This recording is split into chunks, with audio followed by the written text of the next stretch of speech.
یہ بہن لکھتی ہیں کہ مفتی صاحب، تہجد کی نماز کے حوالے سے میرے ذہن میں 2 سوالات ہیں۔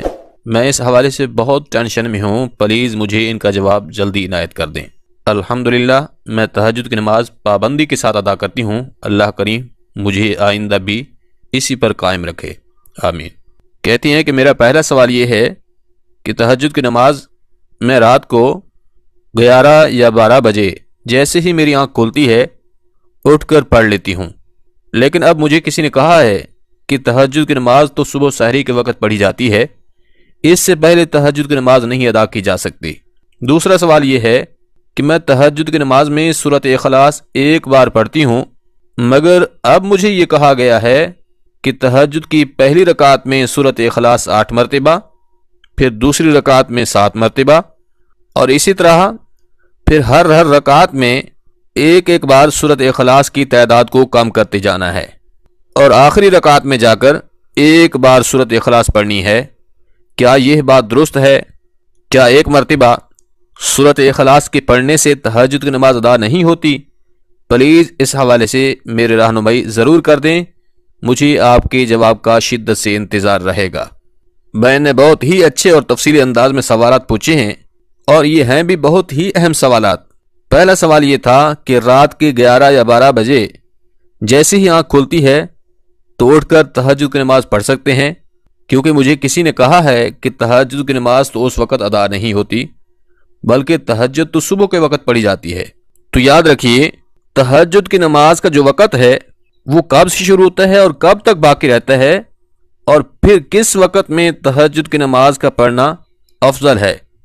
اس مسئلے کو بڑے دھیان سے سمجھ لیں۔ جب آپ عشاء کی نماز پڑھ لیتے ہیں، عشاء کے فرائض ادا کر لیتے ہیں، تو اب آپ کے لیے تہجد کی نماز کا وقت شروع ہو جاتا ہے، اور پھر رہے گا کب تک؟ تو صبح طلوع فجر سے پہلے تک آپ تہجد کی نماز ادا کر سکتے ہیں، یعنی طلوع فجر تک تہجد کی نماز کا وقت رہتا ہے۔ جیسے ہی طلوع فجر کا وقت شروع ہوگا تو تب تہجد کی نماز کا وقت جو ہے ختم ہو جائے گا۔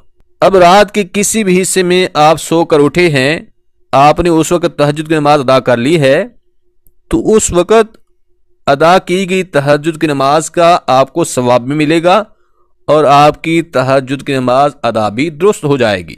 البتہ افضل وقت تہجد کا کون سا ہے؟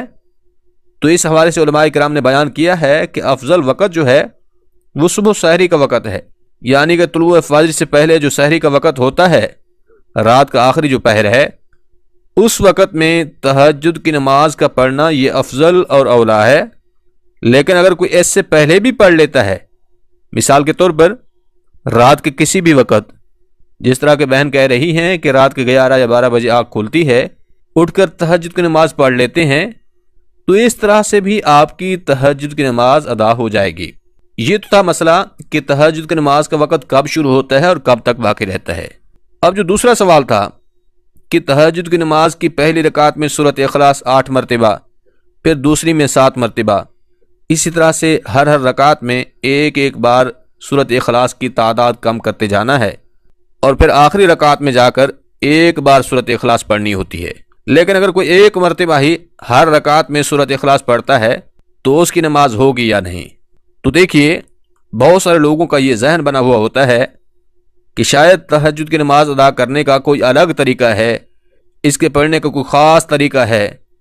یاد رکھیے، یہ نفل نماز ہے، اور نوافل کے متعلق یہ سمجھ لیں، یہ بات دھیان میں رکھ لیں کہ نفل نماز میں ایک ہی سورت کا بار بار پڑھنا یہ بلا کراہت جائز ہے، پڑھ سکتے ہیں، اس میں کوئی حرج نہیں ہے۔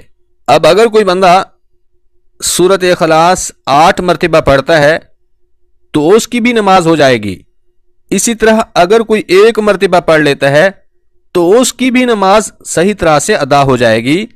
اس میں ایسا نہیں ہے کہ آپ 8 مرتبہ سورۃ اخلاص پہلی رکعت میں پڑھیں گے تو تب آپ کی نماز درست ہوگی، اسی طرح دوسری رکعت میں 7 مرتبہ سورۃ اخلاص پڑھیں گے تو تب آپ کی نماز درست ہوگی، ورنہ نہیں ہوگی۔ تو ایسا کہنا درست نہیں ہے، کیونکہ شریعت کی طرف سے ایسی کوئی پابندی یا شرط نہیں لگائی گئی کہ آپ نے پہلی رکعت میں اتنی بار سورۃ اخلاص پڑھنی ہے، دوسری رکعت میں اتنی بار پڑھنی ہے، ایسی کوئی شرط نہیں ہے۔